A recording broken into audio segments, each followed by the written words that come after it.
Thunder rolls over a small desert town in Southern California. In the Dougal house, glass trinkets on the shelves shudder, threatening to fall. Sean, an 18-year-old boy with dark hair and glasses, clamps his hand over a ceramic mermaid to hold it in place. Behind him, his grandfather wakes from his nap on the recliner and jerks his head back to stare at the ceiling. "Rain," says his grandfather, his voice low and hoarse. Sean lets go of the mermaid and cleans off his glasses with the sleeve of his hoodie as he turns around. "Yep. We need it, too. It rained half the year in Cork," his grandfather says. "Mom will probably get back before it starts, though," Sean says, ignoring him. He didn't care to hear another speech about how great and or horrible things were back in Ireland. Sitting down on the faded orange sofa next to him, Sean returns to organizing his college registration papers on the coffee table. Did he want a single dorm, or a roommate? After years of being an only child, maybe he wasn't equipped to handle sharing a room. Then again, he could benefit from the change. The recliner to his left squeaks, and Sean looks up to see his grandfather padding over to the window. The pitter-patter sound of raindrops fills the living room as the storm begins. Sean frowns, keeping an eye on his grandfather's balance. "Do you want your cane?" he asks. His grandfather shakes his head and lifts up a trembling hand to peek through the blinds. He sighs. "It's been too long," says the old man. "It's time." Sean picks up a pencil and starts to fill out a form. Time for what? Time to go out. His grandfather steps away from the window and heads for the front door. He stops to slip his shoes on, leaning against the wall for support. "Grandpa, you can't go out," Sean says, dropping his pencil and standing up. "It's raining." He goes over to his grandpa and takes his arm to steer him away from the door. His grandfather just shakes his head and tries to shrug him off.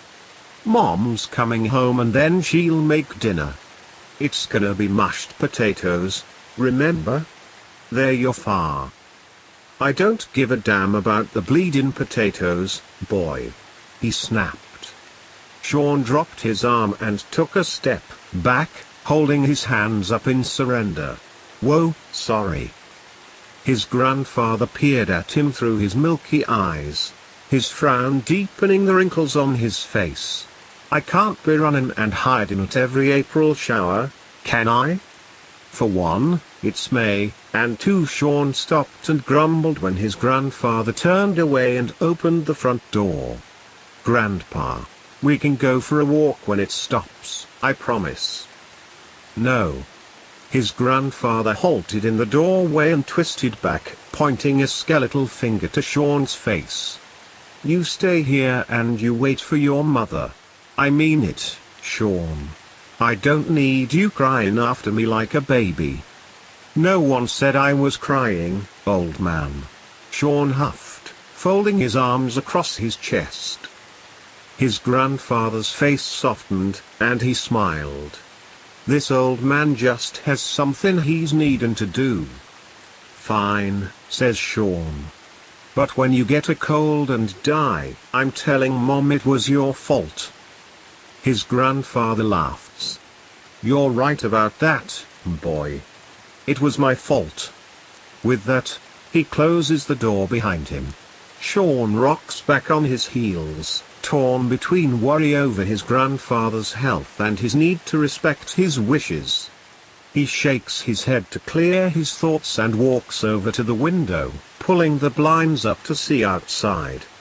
A few yards into the street, his grandfather makes small, unsteady steps. Sean adjusts his glasses, contemplating getting his cane. However, the old man had been so adamant about not being followed, that Sean figures he can deal with the fall on his own. Time inches by as he slowly makes his way further and further down the street. A dull roar replaces the pitter-patter. The heavy downpour makes it difficult for Sean to see. His grandfather can't be that far away, but the blurry figure seems smaller than it should be. Sean takes off his glasses to once again wipe them clean with his sleeve, putting them back on only when he's sure every smudge is gone. He looks back out the window, squints his eyes, and frowns. As he continues to walk, his grandfather's steps become sluggish. His arms dangle at his sides as if held down by some enormous weight. Sean presses his nose against the glass to get a closer look, worry and guilt bubbling in his stomach. His grandpa's head seems to sink into his shoulders as his back hunches forward. He falls to his knees, and Sean immediately runs for the door. He throws it open and races into the street. Raindrops cling to the lenses of his glasses, obscuring his vision. Sean can't see what's happening, only going with instinct. His clothes quickly soak through to his skin. Puddles splash with every step, along with a sickening squish in his waterlogged shoes. The little moving shape of color Sean knows as his grandfather appears to crumble as he gets closer. Cupping his hands over his mouth, Sean calls out for him. His voice cracks and tears sting his eyes. Sean wonders how he knew he would come crying after him. The worry and guilt in his stomach turns into nausea as the shape collapses, no longer even half the size of the old man it started out as. Sean stops and calls out again, but it just turns into a sob. He trudges forward, his pace much slower with the weight of all the water in his clothes. When he reaches his goal, he kneels down into the puddle to find nothing but a pile of clothes. He picks up his grandfather's plaid shirt, but it slips through his fingers like mud. Sean holds back another sob and plunges his hands into the clothes, only to be met with some thick, slimy substance. He digs through it, hoping that somehow he can pull his grandfather out from underneath. The rain keeps pounding down on him, thunder shaking his bones with every boom. What remains of the clothes dissolves in the water, leaving only wet pavement behind. A car pulls up, stopping next to where Sean sits in the road.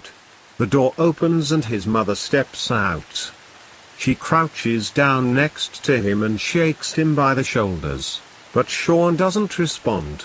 He just stares at the pavement, and the water rushing over it. His whole body just aches with guilt. Sean closes his eyes and leans into his mother, wrapping his arms around her and holding on for dear life. Soon, Sean is back home, his shoulders draped in a towel and a mug of hot tea in his hands. He sits at the kitchen table, trying to make sense of what happened, but his mind is blank. His name is James Dougal, his mother says into her phone. She's on the phone with the police, and Sean silently commends her for doing the rational thing in the face of horrible weirdness. He's my father. Well, my son says he just ran off in the rain. I think he was confused. My father's in his 70s, and well, you know how it gets. Sean can't make out the officer's muffled response. Pushing his tea away, Sean rests his head on the table.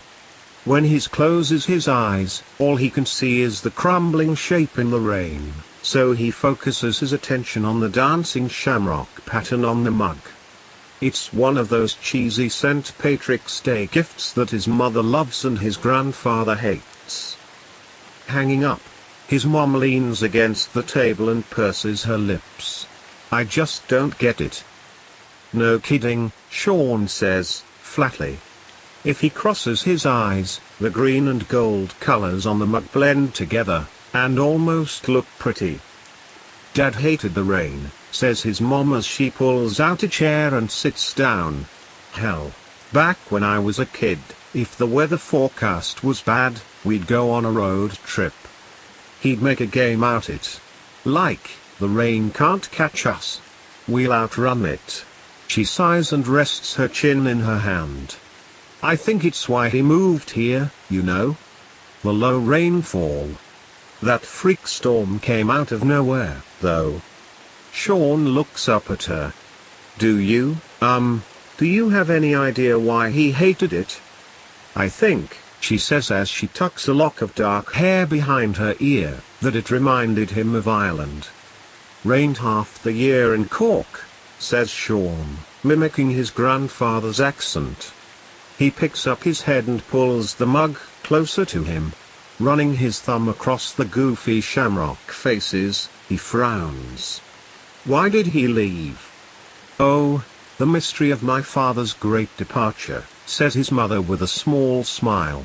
Probably running from the mob or something.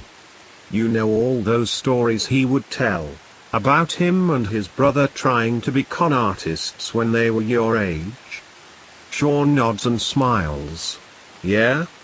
They'd paint rabbit skins and sell them as seal skins. But the trick, says his mother, holding up a finger as if to give Sean his cue. He gladly complies. Was to get out of town before it rained. Sean sits up straight as the words leave his mouth. Did that have something to do with what happened? Was his grandfather trying to clue them in on something this whole time? Sean had always thought that the rain would wash off the paint and reveal their ooze, but maybe there was something more to it. His mother's warm hand covers his own, and he looks up to see her smiling at him. You don't need to worry, all right, she says. Grandpa just got confused. It happens. The police will find him soon, and this will all be just another story. Right, says Sean. The urge to tell her what he really saw builds up in his throat like bile, but he takes a sip of tea to force it down. Do you want me to make you something? She asks. Sean shakes his head. No thanks. I'm gonna go to bed. Just let me know if you need anything, says his mother. Good night. Good night, says Sean as he out his chair and gets up from the table. As he makes his way across the house to his room, he stops at the living room window. Peering through the blinds, he trembles at what he sees. The storm is powerful, destructive. It whips the branches of sturdy trees back and forth until they break. The water floods the streets, trapping people in their homes. But the storm is also cleansing. It washes over the little town like baptism, removing all sins. The sunshine tomorrow will be brighter and more beautiful than ever before. Sean wonders why his grandfather fled the rain for so many years, but shakes his head to push away the thought. What's important is that he faced it, this unknown force that dissolved him in minutes. That night, Sean dreams of seals, their smooth bodies and slippery skin sliding through the infinite depths of the ocean.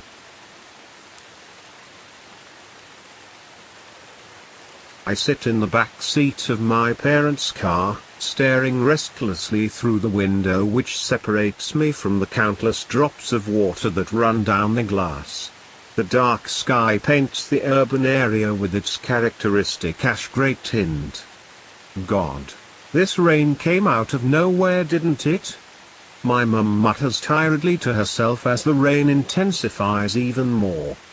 I lay my head back and listen to the now almost constant thuds of rain that clash into the metal ceiling of the car.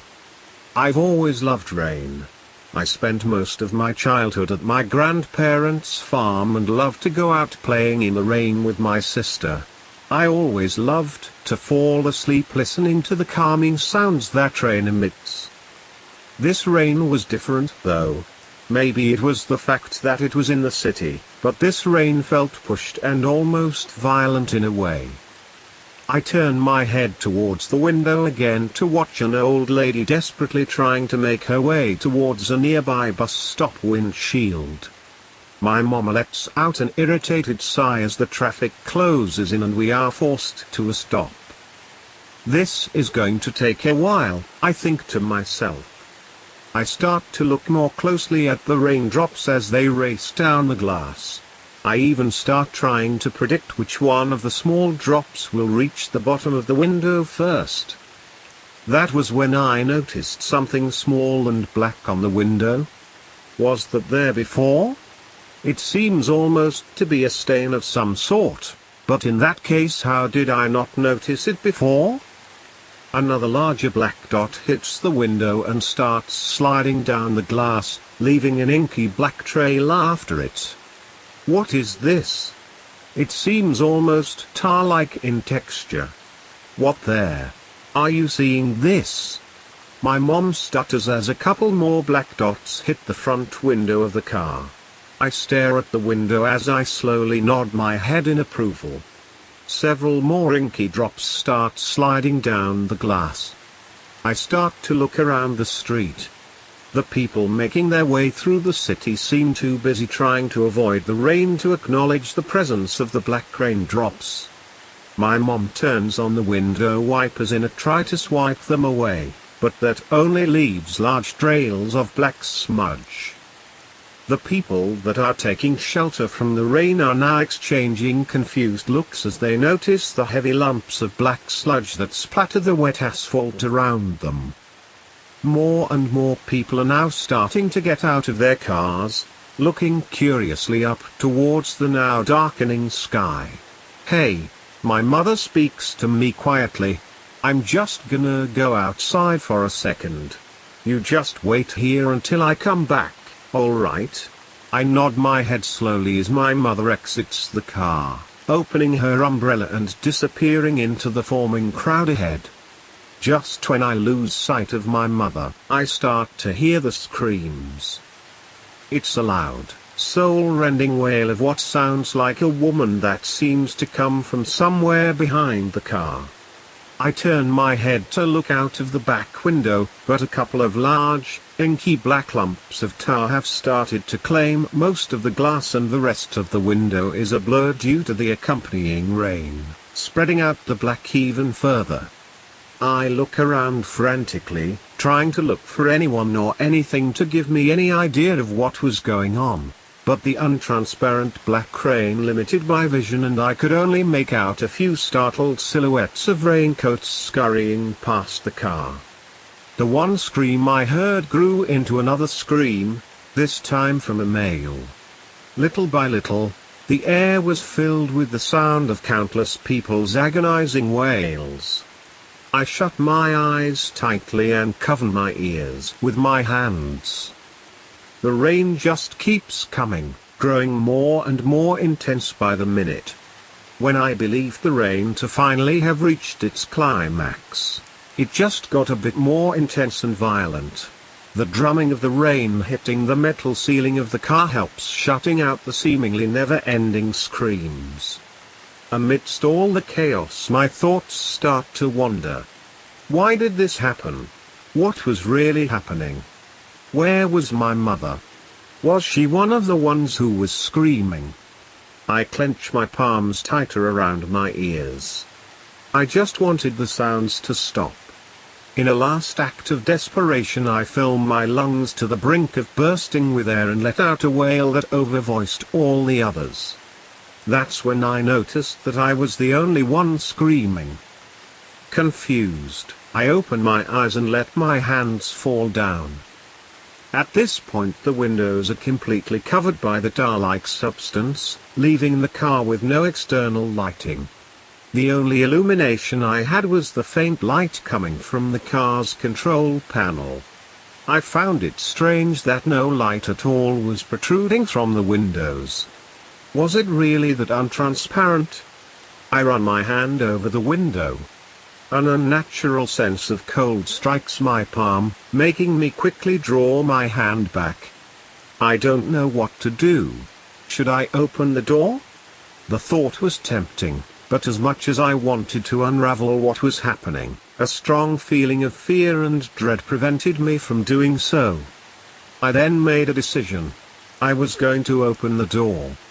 I moved my hand slowly towards the handle of the car door, resting my fingers on the cold metal.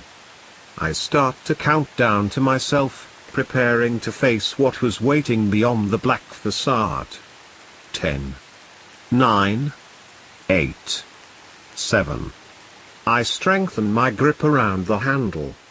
6. 5. 4. I clench my teeth together and close my eyes. 3. 2. 1. A violent cracking sound makes me stumble back, loosing my grip around the handle. There, on the window, I can faintly make out a large crack in the glass. My eyes widen with fear and disbelief. The crack was quickly spreading throughout the glass. I dart forward, pressing my hands against the glass tightly in a desperate attempt to prevent the crack from spreading further, but to no avail. The crack kept forming, spiraling a network of tendril-like formations that threatened to collapse at any given second. That's when the window burst and an endless stream of tar flowed into the car. My skin came in contact with the liquid and my body was filled with the most searing, excruciating pain that I've ever felt. As the tar silences my screams, my vision cuts to black one final time. I awaken in the safety of my bed, startled and confused. My alarm clock shines a bright red 6:42 a.m. Was it all a dream? I think to myself. I rise from my bed and walk up to my bedroom window. It's raining. I let out a deep sigh of relief and tilt my head back. Thank God that's over. I was just about to walk back to my bed and go to sleep again, but that's when I notice something odd. That's when I notice a small black dot hit the window.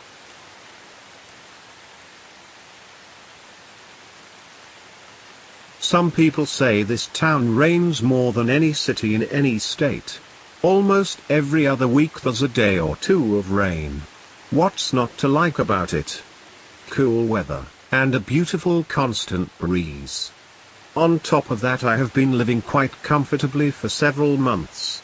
Until now. Night 1. The rain had come in quite quickly this time around. As usual, I lay down at 10 p.m. to wake up in time for work and stop for a cup of coffee on the way there. Tonight the rain was gentle and easy to listen to, along with gentle thunder off in the distance. I fell asleep with the blankets halfway down my stomach. I woke up at 2 a.m. to what sounded like a bang on my window. I jumped and quickly looked over to see nobody there.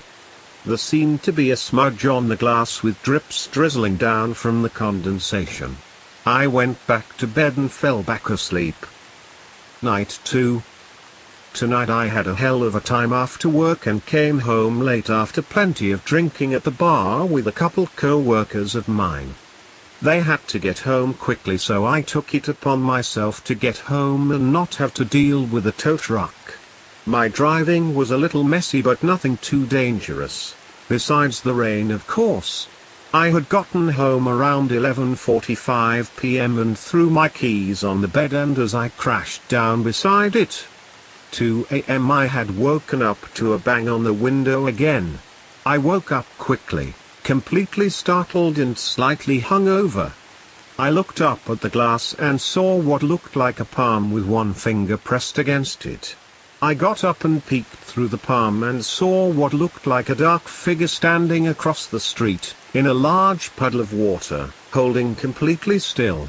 I had to go to sleep, it was too late and I was too tired. I went back to bed and fell back asleep after a while of tossing and turning. Night 3. It's been raining quite longer than usual. The gutters in the streets have been completely flooded and the grass on my lawn had been well oversaturated. It has felt humid all day today and I had difficulty falling asleep. About half an hour to 45 minutes later I went to take Xanax, washed down with a shot of Captain Morgan's Old Spice rum. I fell asleep as relaxed as can be. The banging on the window woke me up again. This time there was 2 fingers against the foggy glass. This shit's getting old fast, I thought to myself. I peeked out the window and in the middle of the street I saw that same figure. I stared at him for several minutes. He didn't move once. Thunder came rolling in, then with a flash of lightning I realized it was a woman. I went to the living room and grabbed my phone to call 911. The phone was disconnected due to the heavy downpour. I quickly looked outside and nobody was there. I went back to my room and looked outside again to see if anybody was out there. Nothing. The markings on the window had been covered with more condensation. I laid back down with the blankets secured tightly around me. It was very cold. I didn't fall back asleep that night. Night 4. I came home pissed and tired as all hell. I tried telling my co-workers about last night and the strange things that have been happening the past couple of days. They continued to laugh and mock me no matter how hard I tried to convince them. I asked a couple of them if I could stay at their house for a night or 2 until the rain clears up, and they told me, "You'll be fine, you just need sleep." They think I'm crazy. I took a couple shots of Captain Morgan and washed more Xanax down as I desperately tried to relax. With how warm the rain usually is, you forget you even need a heater. I couldn't fall asleep. It was too cold, and all I could think of is what next. I stayed up not even wanting to fall asleep, shivering as I breathe out and watch my own cold foggy breath.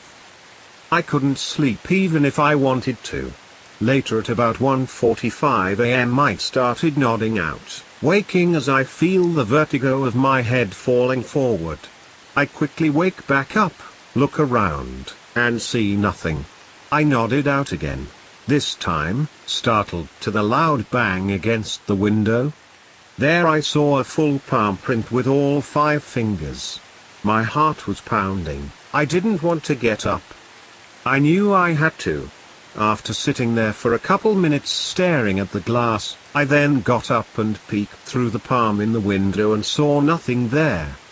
The room got colder, my body completely frozen in fear. I turned around slowly and saw the shadow of the woman standing in the doorway, completely still. With a crash of thunder and a flash of lightning I saw her face up close. Icy light blue eyes sucked up inside pitch black sockets, missing half of her cheek with her teeth and her gums showing. Blood dripping down her face and her neck through her frizzy brown hair. It was dark again. She stood there as lifeless as she looks. I then said, trembling over my own words, "Who are you? What do you want with me?" She didn't say anything, then started to come towards me as if she were floating. I jumped over my bed and darted into the living room and ran outside. I looked behind myself as I ran and saw nobody chasing after me. This is unreal. She was dead. How could she even be standing there, let alone float towards me? I contemplated to myself. I went to the police station several blocks down. I told the officers there what had happened and they laughed and wanted me to take a breathalyzer test. I wasn't drunk enough to be taken in for being drunk in public. I waited in the lobby for a little while until they told me I had to go. When I left it seemed as if the clouds were clearing up. There was almost nothing left but the rain left on the sidewalk and in the gutters. When I got home my front door was still open. I got inside and locked the door behind me. I checked every room and she wasn't there anymore. It's finally over, I said to myself. I called in work since the sun was about to rise, and I hadn't slept the whole night. I had a nice hot shower, changed out of my clothes, and laid in bed completely exhausted. A few days later and still nothing. I still can't stop thinking about it. but I knew that everything was going to be okay. It had drizzled a few times but nothing major. I had decided to move out as soon as I had enough money saved to get everything out, which isn't much at all. I had slept comfortably for almost a whole week. Until I woke up to a loud bang on the window again. I quickly looked up and saw the handprint. I don't like the rain anymore.